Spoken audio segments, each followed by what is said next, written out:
Сәлем достар. Күнделікті өмірде белгілі бір мақсаттар үшін ақша жинап жатамыз.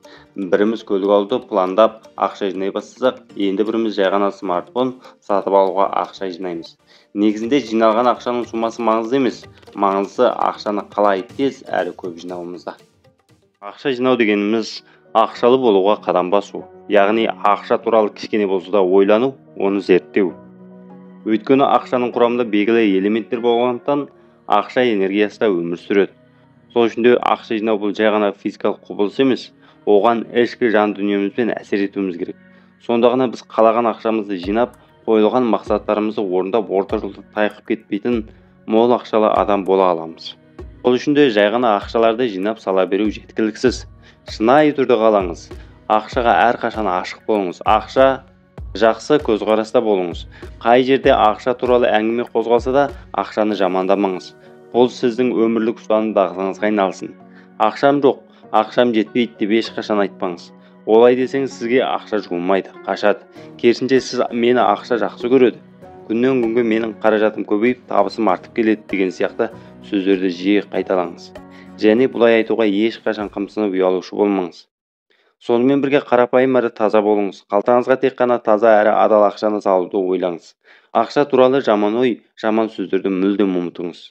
Сонда ғана ақшаны тез әрі көбірек жинап, мақсаттарымызды ертерек орындауымызға жол ашылады. Ақша жинап бастағанда ең бірінші ақшаны тек жақсылық үшін жинауға ниет етіп, әр тапқан табысыңыздың 10%-ын сақтап отырыңыз. Екінші, қаржылық есепті қолға алыңыз. Бюджетіңізді басқаратын өзіңіз. Қаржылай жағдайыңыздың мәз немесе мәз емес болуы да тікелей өзіңізге байланысты. Сондықтан ақшаны жаратарда мынадай сауал қойыңыз: бұл шығын қаншалықты сізге қажет? Жалпы шығындар мынадай 3 түрге бөлінеді: аса шұғыл емес, мүлде шұғыл емес. Ай сайынғы шығындарыңызды осы 3 түрдің қайсына жатқызар едіңіз? Аса шұғыл шығындар: азық-түлік, коммуналдық төлем, керекті киім-кешек, несиеңіз бар болса несиеңізді төлеңіз. Шұғыл емес шығындар: отбасылық демалыс сияқты кейінге қалдыруға болатын шығындар. Мүлде шұғыл емес шығындар: кафеге, ресторанға бару, жаңа телефон сатып алу, жаңа киім сатып алу сияқтылар. Әсіресе осы шығындардың соңғы түріне баса назар аудару шарт. Өмірде нені қайталайтыныңызды түсініп, алдыңызға мақсат қоя біліңіз. Аса қажет емес дүниелерге ақша шашпаңыз. Үшінші, кіріс пен шығыстың есебін жүргізіңіз. Қаржылай дербестікке қол жеткізген кез келген адам осылай есеп жүргізеді. Есепке қарап отырып, қанша кіріс, қанша шығыс шығатынын көресіз. Бастысы, неден ұтылып жатқаныңызды түсінесіз. Мысалы, кафелерге барып тамақ жеуде біраз ақшаны құртатынын байқайсыз да, мүмкін келесі жолы одан бас тартасыз. Төртінші, қаржы бұлақтарын молайтуға ұмтылыңыз. Кіріс пен шығыстың құр есебімен сіз алысқа шаппайсыз. Сондықтан қаржы бұлақтары түсінігімен жақынырақ танысып алуға кеңес беремін. Себебі бұл ақшаны тиімді көбейтудің үрдісі. Осы уақытқа дейін ай сайын айлық алып отырсам, жұмыстан айырылмасам, жағдайым жақсы болады деген түсінікпен өмір сүрсеңіз, қаржы бұлақтары бұл түсініктен бас тартып, қосымша қаржы көздерін табуға жол ашады. Бірнеше қаржы бұлағы бар адам қаржылай тәуелсіздікке бір қадам жақын болады. Бесінші, несиелерден бас тартыңыз. Ақшаны үнемдеу арқылы белгілі бір сумма жинап үйрену үшін несиелерден бас тарту қажет. Кредит картасы қалтасында ақшасы жоқ адамдарды шығын жасауға итермелеу амалы. Ақша жоқ болғанымен бар сияқты, тіпті зат алғанда да ақшасын жарытпай, тегін алып жатқандай әсер етеді. Кез келген секундта картаны пайдалана отырып, тауар сатып алуға шектеу жоқ. Дәл қазір әмияныңызда сондай карталар бар болса, қайшымен кесіп тастаңыз да, банкке барып картаны жабу жөнінде өтініш қалдырыңыз.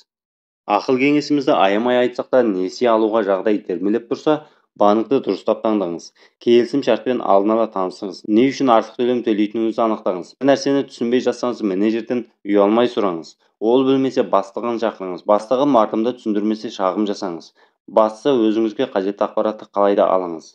Сұрақтарыңыз жауапсыз қалмасын. Бәрі 100% түсінікті болған кезде ғана қол қойыңыз. Алтыншы, артық ақша алып жүрмеңіз. Дүкенге кіргенге дейін үйге сатып алатын азық-түліктің тізімін ойша жасап алыңыз. Немесе қағазға, телефонға түсіріп қойыңыз. Белгілі бір сума бөліңіз. Одан артық жұмсамаңыз. Маркетологтардың алдауына түсіп қалмаңыз.